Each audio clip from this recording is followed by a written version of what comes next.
Estimados estudiantes, sean todos bienvenidos a esta breve exposición sobre el uso de las normas APA, lo cual nos facilitará la redacción del informe que debemos presentar como modalidad de graduación de este programa. Mi nombre es Elías Aguirre, soy docente investigador de la UNAM Managua, pertenezco al Departamento de Ciencias de la Información y la Comunicación. También soy editor de la revista Humanismo y Cambio Social. Es necesario que tengamos en cuenta que las normas APA nos facilitan la redacción de cualquier informe que sea producto de un proceso de investigación. Indican desde el formato que debe llevar el documento como el tipo y tamaño de la fuente, el uso de márgenes, la jerarquía de los encabezados, entre otros aspectos. En esta ocasión haremos un breve repaso de las formas de citación y de referenciación que se deben usar a la hora de redactar un informe, por la importancia que conlleva hacer el uso correcto de las fuentes y dar el crédito a todos aquellos autores de los cuales nos hemos auxiliado durante el proceso de la revisión documental. ¿Qué son las normas APA? Los textos que circulan en los ámbitos académicos y científicos asumen una serie de convenciones que facilitan su producción y comunicación en comunidades discursivas específicas. Existen distintas normas que regulan estos procesos y una de las reconocidas internacionalmente es la de la Asociación Americana de Psicología, APA, por sus siglas en inglés, cuyo uso se ha extendido a las ciencias sociales, las humanidades, ciencias administrativas y en algunos casos a las ciencias de la salud. Durante el proceso de redacción, hacemos uso de distintas formas de citación. Nos referimos primero, por ejemplo, citas cortas menores a 40 palabras. Como pueden apreciar en la diapositiva, ¿verdad? Estas citas cortas pueden dividirse en dos tipos, narrativas y parentéticas. Una cita narrativa directa menor a 40 palabras es una forma de incorporar información textual exacta de una fuente en un trabajo escrito. En una cita narrativa, el nombre del autor se menciona como parte de la oración. Luego se coloca entre paréntesis el año de publicación. Según las normas APA, si la cita es menor a 40 palabras, debe colocarse entre comillas dentro del texto y al final se coloca el número de página de donde se ha extraído la cita textual, como pudieron ver en esta diapositiva. En la cita parentética directa menor a 40 palabras, se coloca entre comillas la cita textual y luego entre paréntesis todos los elementos de dicha referencia bibliográfica: apellido del autor, fecha de publicación y el número de página, así como lo podemos apreciar también en esta otra diapositiva. Veamos ahora las citas largas o mayores a 40 palabras. Las citas que tienen más de 40 palabras se escriben aparte del texto, con sangría izquierda aplicada al párrafo en 1.27 centímetros y sin comillas. Se conserva el tamaño de la letra y el interlineado. En este caso, como la cita se presenta en bloque y sin otras marcas que limiten la extensión, el punto se sitúa antes del paréntesis. Cuando la cita literal tiene una sola página, se pone la letra P. Por ejemplo, P23 entre paréntesis. Cuando tiene más de una página, se pone PP. Y el rango de páginas, por ejemplo, P23-24. Tenemos también citas por parafraseo.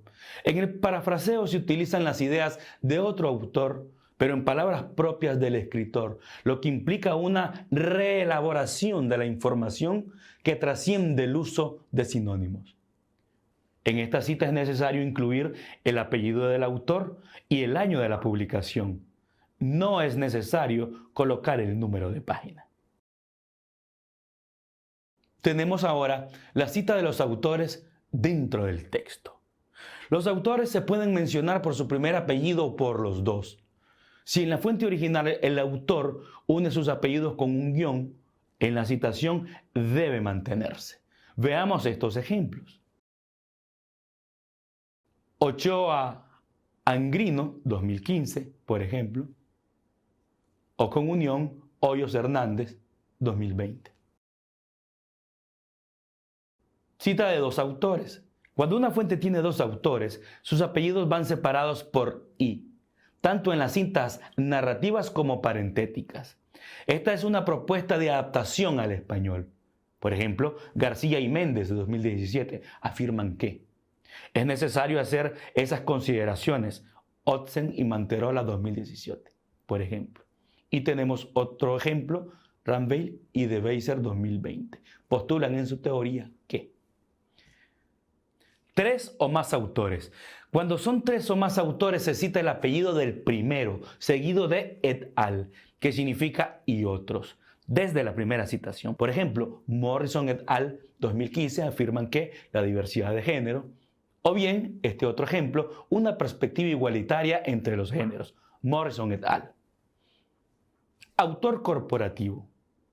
En el caso de los autores corporativos, se usa el nombre de la organización en vez del apellido. Cuando la organización no tiene sigla, se sigue usando el nombre completo en las siguientes citaciones. No obstante, si tiene sigla, la primera vez se cita el nombre completo y entre paréntesis se indica la sigla. En adelante se cita solamente la sigla. Por ejemplo, el Consejo Nacional de Universidades 2023, el CNU 2023 afirma. Citas de comunicación personal. Por la naturaleza del trabajo de investigación que estamos realizando, nos encontraremos muchas veces con la necesidad de utilizar este tipo de citación. Esta categoría incluye entrevistas personales, llamadas, mensajes, correos, seminarios que no están grabados, discursos en vivo, cartas, tradición oral y de los pueblos indígenas no documentada, etc. Se indica la inicial del nombre y el apellido del informante, con la fecha exacta. No se incluye la referencia al final del documento. Tenemos este ejemplo. M. González, entre paréntesis, comunicación personal, 17 de mayo 2020. Listado de referencias. Todo trabajo de investigación debe llevar al final del documento un apartado que se llama bibliografía o bien listado de referencias. Estas se ordenan alfabéticamente según se explica en la diapositiva.